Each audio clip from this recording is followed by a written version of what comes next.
Bon, écoutez, le groupe il va fêter ses 25 ans là, le 1er mars. Donc l'avenir du groupe, c'est de développer des chaînes et de développer l'audience de nos chaînes pour le plus de public possible. Notre avenir est plutôt dans la télévision gratuite que dans la télévision payante. Et donc nous allons essayer de développer davantage de chaînes. Nous avons déjà M6, W9, Paris Première, Teva, etc. Donc ajouter quelques chaînes et surtout renforcer les programmes des chaînes qui existent pour faire de plus en plus d'audience pour le public auquel on s'adresse.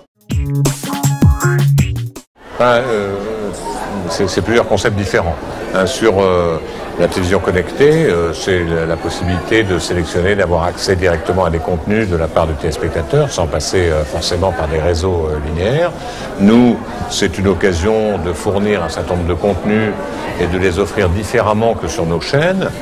Mais nous devons aussi protéger nos programmes. Comment faire pour protéger nos programmes? D'abord, la meilleure façon, c'est de les fabriquer nous-mêmes, c'est-à-dire d'avoir de plus en plus d'autoproduction et de programmes qui nous soient propres, et non pas des programmes qui peuvent être diffusés sur d'autres réseaux.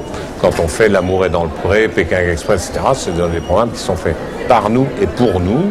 Et donc, de ce point de vue-là, ils ne pourront pas être directement accessibles par d'autres moyens que par notre marque M6. Et puis, nous allons utiliser également les réseaux sociaux pour faire de plus en plus d'interactivité dans nos programmes, pouvoir intervenir sur le contenu de nos programmes, donner leur avis, donner leur opinion, voter, avoir un certain nombre d'actions et intervenir dans les contenus. Si vous voulez, nous, on ne redoute pas la concurrence, parce que vous savez, on a vu arriver énormément de concurrents depuis plusieurs années. Canal+ est un concurrent important. Simplement, comme Canal+ a une position relativement monopolistique sur les droits payants et qu'il n'y a pas de frontière entre la télévision payante et la télévision gratuite en matière de programmes, ce sont souvent les mêmes programmes. Regardez les films de cinéma, ils passent d'abord sur Canal+ et ensuite sur la télévision gratuite.